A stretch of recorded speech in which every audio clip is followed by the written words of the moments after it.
Si les parece, podemos empezar a charlar del tema de hoy y en todo caso, si surgen consultas o alguien se va sumando, despacito veremos cómo ir atendiendo estas situaciones. Para hoy vamos a empezar un capítulo nuevo. Este capítulo es estática, así que como general vamos a colocar este título y vamos a dedicarnos a ver, bueno, en qué trata en términos generales y luego ir pormenorizando, dando los detalles de lo que este capítulo compromete. Por estática entendemos una parte de la física que se va a ocupar de analizar las acciones mecánicas que puede sufrir un sistema y en todo caso qué condiciones se deben cumplir para que ese sistema se encuentre en equilibrio. Definiremos qué es el equilibrio, eso es algo importante a resolver, no es muy complejo, pero de todas maneras es importante que demos una definición de lo formal, de lo que significa equilibrio, qué condiciones mecánicas se deben cumplir para que ese equilibrio se manifieste, y luego la aplicación a una serie de situaciones que tienen que ver con digamos, el soporte de estructuras, el soporte de objetos que se encuentran vinculados a otros objetos, y de alguna forma entender lo que llamamos vínculos y reacciones de vínculos, formas en las cuales estos vínculos pueden colaborar en el sostenimiento de una estructura, o vincular o acotar, y si se quiere confinar, algún tipo de movimiento en particular, que ya veremos qué significa eso. En principio a eso se lo llama grado de libertad, que lo vamos a definir con precisión también, y entender que hay determinados mecanismos que no están del todo en forma estática, sino que hay algunos movimientos permitidos que sí tienen, pero hay algunas posibilidades de confinamiento o de movimiento restringido o acotado que origina algún estudio de comportamiento mecánico en esos componentes y que, bueno, que se van a analizar y estudiar con las herramientas que vamos a discutir aquí. Una de las nociones preliminares muy importantes con las cuales vamos a operar dentro de este capítulo es con el concepto de fuerza. Así que bueno, vamos a tratar de definir a qué lo entendemos por fuerza y en todo caso discutir un poco su concepto. La fuerza es un ente abstracto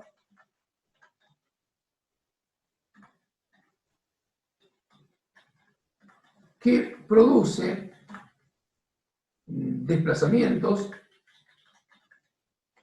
o deformaciones en los cuerpos. La descripción es bastante breve. En el fondo, lo único que hacemos acá es señalar que no es observable en forma directa la fuerza, sino a través de sus efectos. Uno detecta que existe una fuerza que actúa sobre un objeto porque lo ve desplazarse, o porque cambió su situación de movimiento, o porque se deformó. Y lo que se observa son esos cambios de movimiento, se observan esos desplazamientos, o se observan esas deformaciones, y uno concluye o infiere a partir de ahí que efectivamente algo estuvo actuando sobre esos cuerpos que provocaron esos cambios, y eso uno lo describe a partir de la acción de una fuerza. Pero la fuerza no es observable en forma independiente, sino a través de sus procesos de acción, digamos, o sea, de sus acciones, de sus efectos. Tiene algunas características, en particular tienen dirección, tiene sentido, y algo también importante que hay que establecer para definir cuánto vale la fuerza o de qué fuerza estamos hablando, también tienen punto de aplicación. Esto va a ser por ahora una sutileza, pero en su momento va a cobrar un relieve importante en las próximas clases, porque el lugar en donde actúa la fuerza es relevante para saber qué efecto concreto puede producir sobre el cuerpo, tanto en desplazamiento como deformación, o en alguna situación muy especial de desplazamiento que podrían ser las rotaciones. Y si bien es cierto que el cuerpo no se nos va del lugar de observación, si se quiere, el hecho de que rote y que cambie su presencia frente a nosotros, también sugiere que hay una acción mecánica externa que vamos a evaluar, en primer lugar, con la acción de una fuerza. Después veremos que que hay otras cantidades más sofisticadas que las fuerzas y que son más útiles para describir las descripciones, pero por el momento tenemos que entender que eso entraría en el conjunto de los potenciales desplazamientos que un cuerpo puede sufrir. Por supuesto que un cuerpo real, en particular, podría tener una combinación de ambas cosas, es decir, podría desplazarse y dentro de ese conjunto rotar, y también podría deformarse, es decir, podría hacer las dos cosas. Pensemos, no sé, una pelota de algún deporte, cualquiera fuere, obviamente mientras se produce el juego y avanza el juego, esa pelota sufre tanto desplazamientos como deformaciones. Así que bueno, es natural esperar que ambas cosas estén presentes simultáneamente, y entonces lo que vamos a hacer es analizar qué acciones existen, cómo se describen esas acciones sobre los cuerpos y qué condiciones se tienen que cumplir para que ese cuerpo se encuentre en condiciones estáticas. ¿Cómo se representan esas fuerzas? Bueno, debido a que tienen todas estas características, o sea, tienen una intensidad o amplitud, tienen dirección, tienen sentido y punto de aplicación, está claro que estamos hablando de un vector. Esta cantidad fuerza es una cantidad vectorial y por lo tanto deberíamos representarla por medio de flechas o de segmentos orientados, que es lo que utilizamos habitualmente para representar vectores, no necesariamente vectores fuerza, pero bueno, por el momento nos vamos a dedicar a las fuerzas. Normalmente le pondríamos algún tipo de letra identificatoria, F, y si hay varias, algún subíndice, en este caso será F1, y como se trata de un vector, como parte del símbolo dibujaremos una flechita en la parte superior. Este vector tiene una dirección, esa dirección está dada por la recta que contiene el vector, de manera que acá deberíamos imaginar una recta sobre la cual ese vector está actuando. Esta recta se llama recta de acción. Esto es lo que conocemos como recta de acción. Y la flecha, obviamente, cumple el rol de indicarnos el sentido. El sentido está dado por la flecha y la intensidad de esa fuerza, la amplitud de esa fuerza, va a estar representada cuando hacemos el dibujo gráficamente, o sea, cuando la representación, la puesta en escena de esa fuerza es a través de un gráfico, a través de la longitud que tiene esa flecha. Es decir, si de acá hasta acá hemos dibujado el vector, bueno, esto es lo que representa lo que llamamos módulo de F1 en este caso, y nos estamos refiriendo específicamente a cuál es la intensidad o cuál es la amplitud de fuerza que estamos aplicando, independientemente de que, además de indicar ese parámetro o esa característica de la fuerza, debemos indicar la dirección, lo cual está ilustrada por la recta de acción, debemos indicar el sentido, que está indicado por la flecha, y por último algún punto en donde esté actuando, que llamamos punto de aplicación. Acá le pongo un punto O, esto no funciona como cero, sino como un punto O, que sería lo que llamamos punto de aplicación. Bueno, estos parámetros, estas características, son las que definen al vector fuerza. La fuerza tiene estas características. Ahora, cuando uno hace una puesta en escena, cuando hace una representación de esa fuerza, lo que tiene a disposición es un dibujo geométrico. Es decir, uno va a dibujar una flecha con una cierta longitud, y esa longitud está a la medida en centímetros, o milímetros, o decímetros, o la escala de longitudes que uno tenga apropiada para el espacio de trabajo sobre el cual está desplegando la solución o la representación, pero no puede dibujar kilos, ni newton, ni ninguna unidad de fuerzas. Con lo cual vamos a tener que hacer uso de lo que llamamos una escala de fuerzas para poder utilizar el dibujo de modo de permitirnos representar valores reales de fuerzas reales. Así que vamos a tener que usar una escala de fuerzas, y esas escalas de fuerzas se definen como una relación entre el valor de la fuerza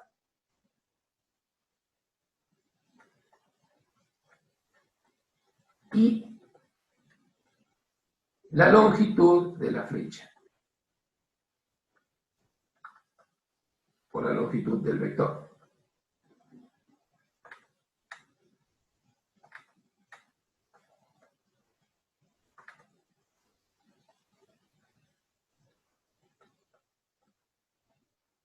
Y normalmente esto se va a expresar, en las unidades de esta escala, se va a expresar en determinada cantidad de fuerza, en kilogramos o newtons. Vamos a ver acá un ejemplo de escala de fuerzas.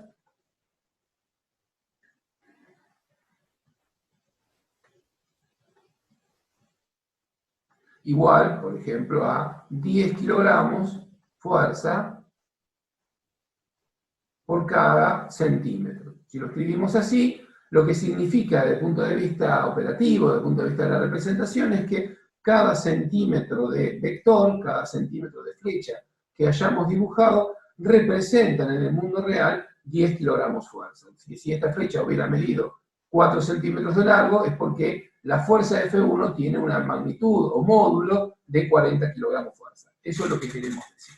Otra fuerza con otras intensidades o con otras amplitudes tendrán longitudes distintas, además de que potencialmente podrían tener direcciones, sentidos y también puntos de aplicación diferentes. Así que el conjunto de herramientas con las cuales vamos a poder representar los problemas de fuerzas en estática, cuando tenemos que trabajar de modo gráfico, es a través de vectores representados por flechas y de una escala de fuerzas, imprescindible para que la flecha, que no deja de ser un elemento geométrico, pueda tener la facultad de mostrar valores numéricos asociados a fuerzas reales con valores numéricos reales. Las escalas de fuerzas, las unidades de fuerza, vamos a indicar acá cuáles son las que habitualmente tenemos disponibles. En el sistema internacional, que es el sistema que, bueno, preferentemente se está intentando adoptar, es el Newton. El símbolo es una N mayúscula. En el sistema técnico todavía está muy presente en la mayoría de las aplicaciones. La unidad se llama kilogramo fuerza.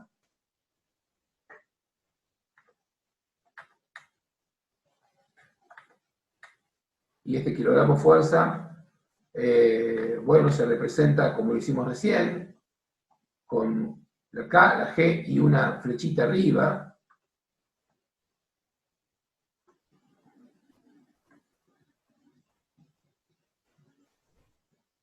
Esto es así, la K es una K minúscula, y en el sistema CGS, es un sistema de unidades, bueno, todavía presente en algunas aplicaciones tecnológicas, aunque cada vez menos, porque son unidades muy pequeñas en magnitud, y entonces la mayoría de los problemas técnicos y cotidianos ofrece valores numéricos muy altos en este sistema, entonces suele utilizarse preferentemente el Sistema Internacional del Técnico, pero este todavía está presente en muchas aplicaciones de fluidodinámica, de tensión superficial, de análisis de capacidad de lubricación que tienen algunos lubricantes, o sea que está presente todavía este sistema de modo cotidiano, y en este caso las fuerzas se representan en dinas,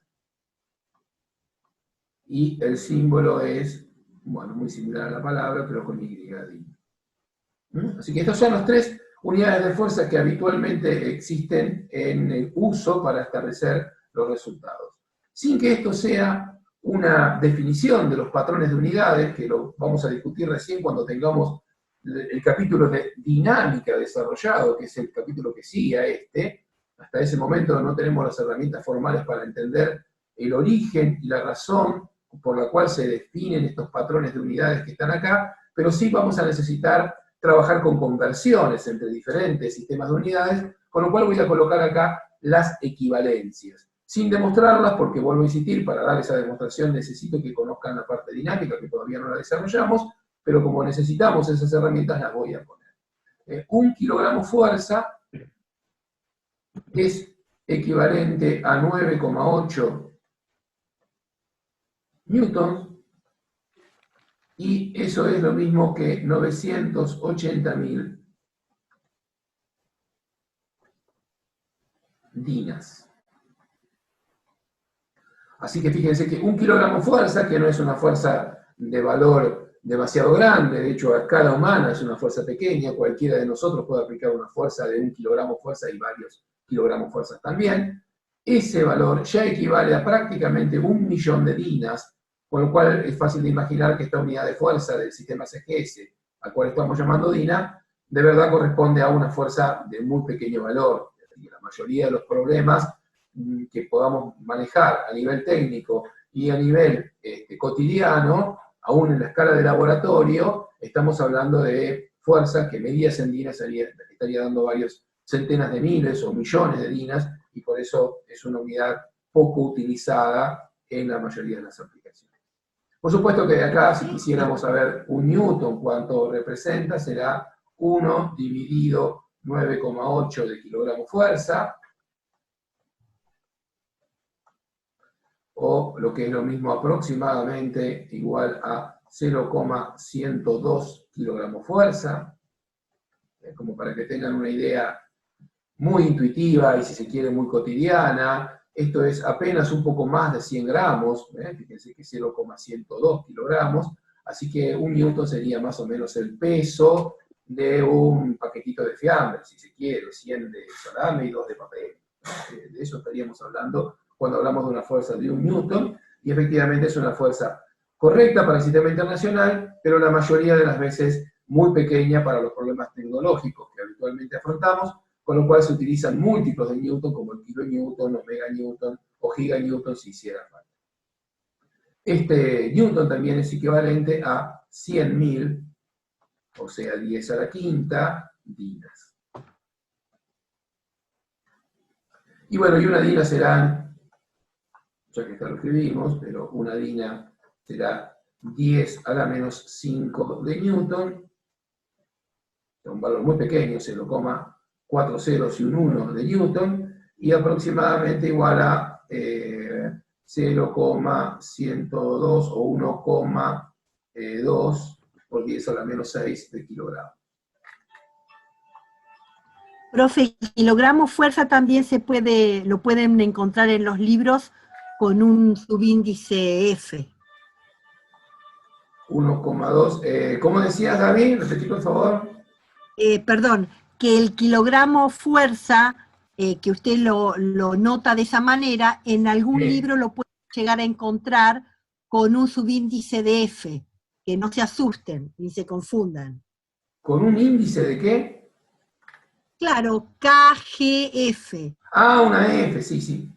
Esto es 1,02 por 10 a la menos 6 de kilogramo. Esto quería escribir, ahora me salió. ¿Está bien? Sí, efectivamente, 1 kilogramo fuerza, en algunos casos se anota así como 1 kilogramo y acá una F en lugar de la flecha. Esto viene de aquellos casos en donde la flechita no se puede escribir, es decir, cuando uno escribe o tiene tipos de escritura a máquina, las viejas máquinas de escribir, estas flechitas no se podían poner, entonces uno le agregaba una F para indicar que se trataba de kilogramo fuerza.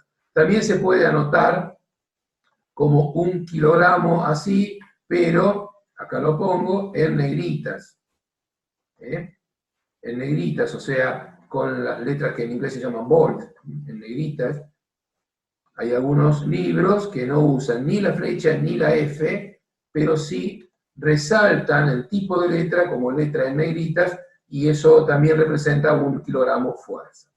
¿Por qué va todo esto? Bueno, porque hay otro kilogramo que también aparece dentro de estos estudios físicos, que no es exactamente la unidad de fuerza, es una unidad de otra magnitud física que se llama masa, que en su momento vamos a discutir precisamente cuando hablemos de dinámica y no ahora, pero que lamentablemente lleva el mismo nombre, también se llama kilogramo, por supuesto se llama kilogramo masa y no kilogramo fuerza, el símbolo es una K y una G, pero no tiene flechita, ni tiene F, ni va en negritas, o sea, es una K minúscula y una G, digamos, en tipos tradicionales y comunes, y tiene dos diferencias importantes respecto de esta. La primera es que no representa una fuerza, sino masa, y la segunda es que no pertenece al sistema técnico, sino al sistema internacional.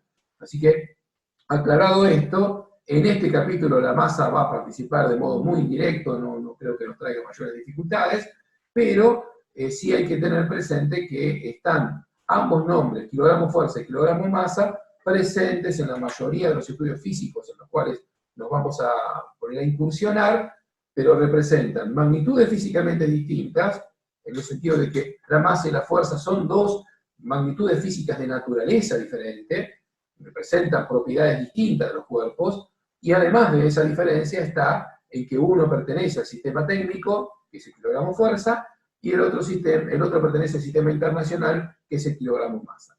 Cada sistema de unidades es un lenguaje autocontenido, y si bien existen equivalencias, como les estoy presentando aquí, ninguno necesita a los demás para poder definir sus patrones y sus unidades derivadas, que son las que de verdad se utilizan mayoritariamente. Por lo tanto, bueno, no hay que confundir ni el concepto de masa y fuerza, ni las unidades de kilogramo masa y kilogramo fuerza, porque corresponden a sistemas distintos y magnitudes distintas. Bueno, muy bien, aclarado esto, vamos a continuar con otros asuntos de la introducción esta que estamos haciendo. ¿Preguntas? Bueno, no hay, sigo. Así es como representamos las fuerzas entonces con una versión gráfica. Lo que ocurre habitualmente es que los cuerpos no tienen o no reciben una única fuerza, reciben más de una al mismo tiempo, en muchos casos un número muy importante de fuerzas, así que lo que vamos a discutir ahora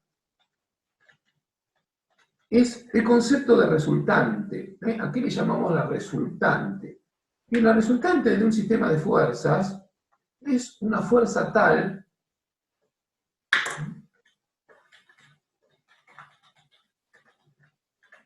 que permite o que reemplaza al sistema de fuerzas real que actúa sobre un cuerpo,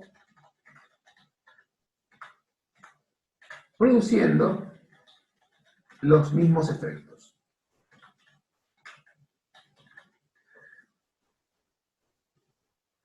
¿Qué queremos decir en este sentido? Bueno, sobre un cuerpo habitualmente actúan más de una fuerza.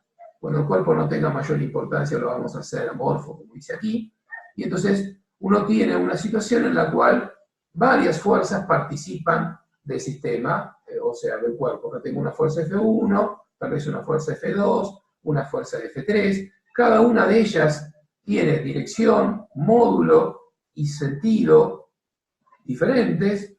Acá tengo una F1, por acá dibujo una F2, y acá una F3. Y ocurre que el cuerpo va a responder a la acción simultánea de las tres fuerzas.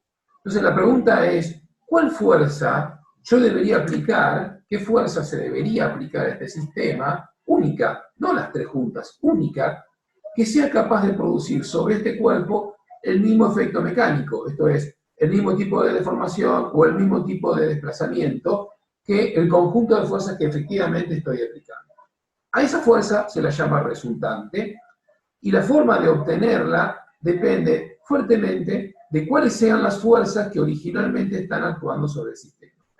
Hay sistemas de fuerzas relativamente simples y otros un poco más complejos. De hecho, el que acabo de dibujar acá es de muy alta complejidad, no de los más altos, pero es de una complejidad importante, como para que no podamos tratar el tema de la resultante en este ejemplo en particular como primer paso a dar. Vamos a ir construyendo nuestra idea de resultante en un modo, bueno, un poquitito más simple, dando pasos más sencillos, pero el concepto es el mismo. Yo necesito qué fuerza sería capaz de aplicar acá, vamos a dibujarla aproximadamente cuál sería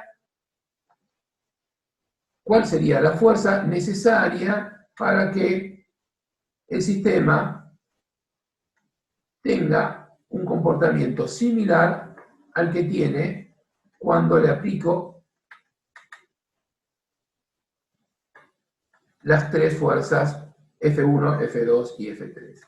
A esa fuerza habitualmente se la representa con R del resultante y tendrá una dirección, un módulo, un sentido y un punto de aplicación que va a depender enormemente de cuáles sean estas F1, F2, F3, en qué parte del cuerpo estén actuando, en qué dirección y sentido estén actuando, o sea, todas las características individuales que representan lo que son necesarias para establecer cuánto y quién es F1, F2 y F3 son importantes o juegan un rol importante a la hora de encontrar o definir quién sería esta R y cómo calcularla. Bueno, ese proceso es un poco complejo en los primeros, en los problemas más realistas, con lo cual vamos a comenzar a calcular resultantes en casos sencillos, vamos a trabajar con diferentes casos, y en el primer caso que vamos a discutir es el caso de fuerzas colineales.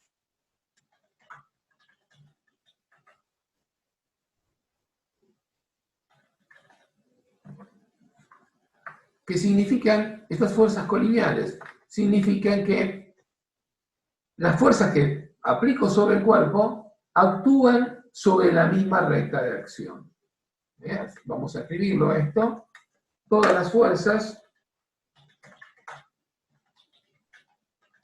actúan sobre la misma recta de acción.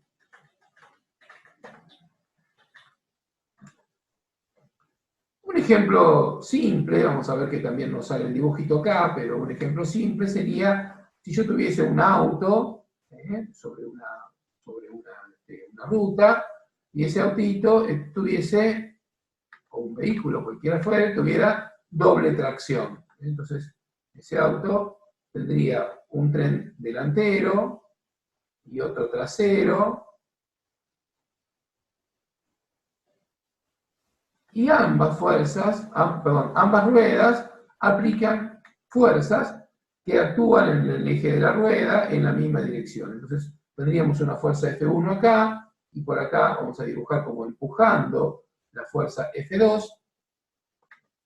Entonces yo acá tengo una fuerza F1, y acá tengo una fuerza F2, y es fácil imaginar en estos casos que, debido a que ambas tiran en la misma dirección y a lo largo de la misma recta, la resultante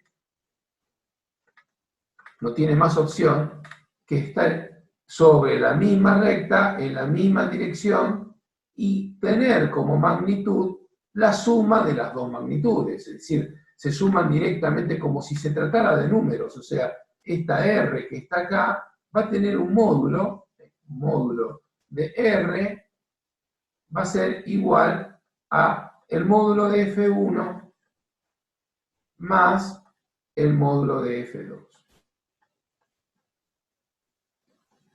Así que en este caso la situación se hace bastante simple y es prácticamente, si bien es cierto que tanto las fuerzas F1 y F2 son vectores y la resultante también lo es, la obtención de la resultante se opera prácticamente como si fueran números. Sumo la cantidad de kilos o newtons que me dé F1 y que me dé F2, y eso me da la cantidad de newtons o kilogramos fuerza, o dinas, depende de la escala del problema, que tiene R.